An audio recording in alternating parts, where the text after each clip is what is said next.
comes back. And the father has a banquet. And the father says, kill the fattest calf. We must celebrate. Because my son who was lost has come back home.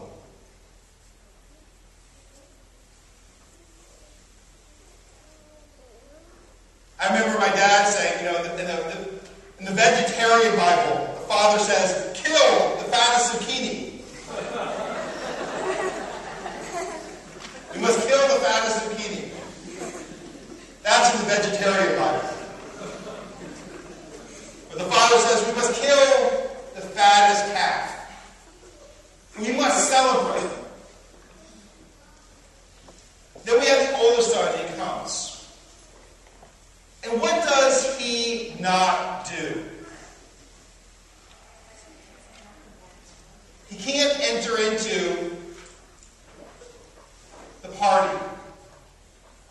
And the older son says, when this son of yours waste your money on prostitutes, he doesn't say, my brother. He says, your son.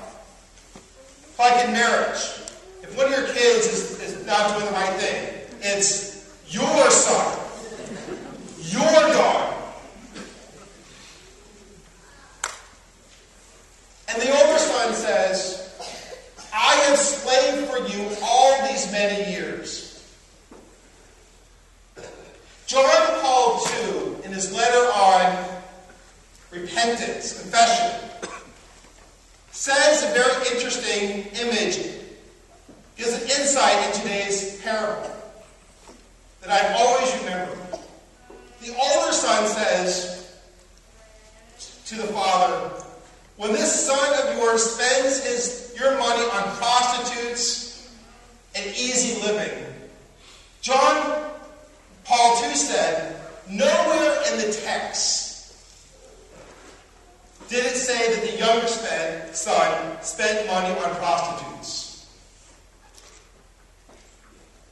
Meaning that the older son is projecting his own sinfulness onto the younger son. Make sense? Meaning that the older son wasn't fully right either. The only difference between the older son and the younger son is that the younger son lived it out. The older son desired it, but they never did it.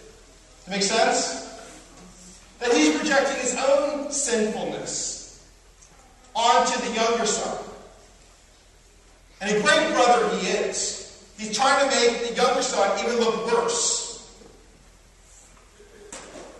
And the older son says, I have slaved for you these many years. So the older son doesn't know the love of the father either. Who is the father to the older son? A father or a tyrant? A tyrant, right? Our relationship with God the Father is not, I have slaved for you these many years, right? Our relationship to God is not one of slavery. It's one of being a son or daughter. We are in a relationship. And the older son says, you never gave me so much as a goat to you have with my friends. The father says, everything I have is yours. And I think I have the reason why the son never had a goat. He never asked. He never trusted in the love of the Father. Make sense? He never asked, right? He never asked.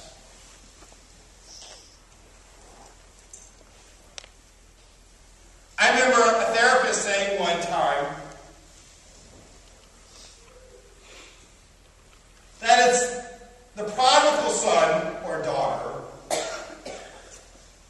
comes to know the love of God before the good son or daughter. And that seems so unfair, doesn't it? That is the person who messed up, who comes to know the love of God before the person who never did anything wrong. Because often we need to make mistakes.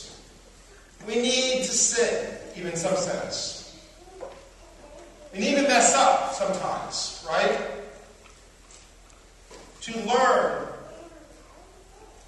that God's love for us is unconditional. That we cannot earn it. And often it's when we fall that we learn that.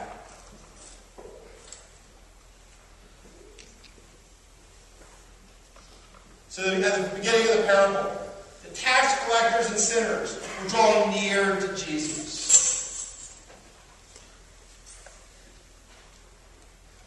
So we have a Father who wants to shower his love upon us. Now, John Paul II said in his letter on confession and penance, for the parable to end, the older son and the younger son have to be reconciled under the one fatherhood of God.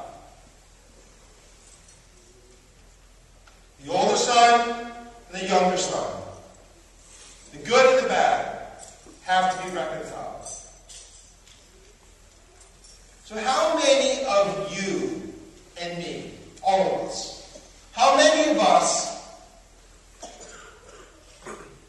have someone in our life, maybe a brother or sister,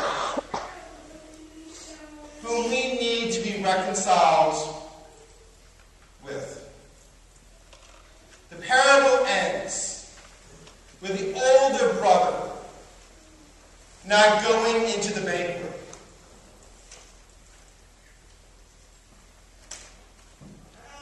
For it to be what the Lord intended. Both the older son and the younger son have to enter into the banquet. May we turn to the Father, and may we experience him putting a robe on us, rings on our fingers, sandals on our feet. Say we must rejoice. My son or daughter was lost and has come back to life. And may you know, wherever you are in your life, wherever you are in your life, in the Father's house,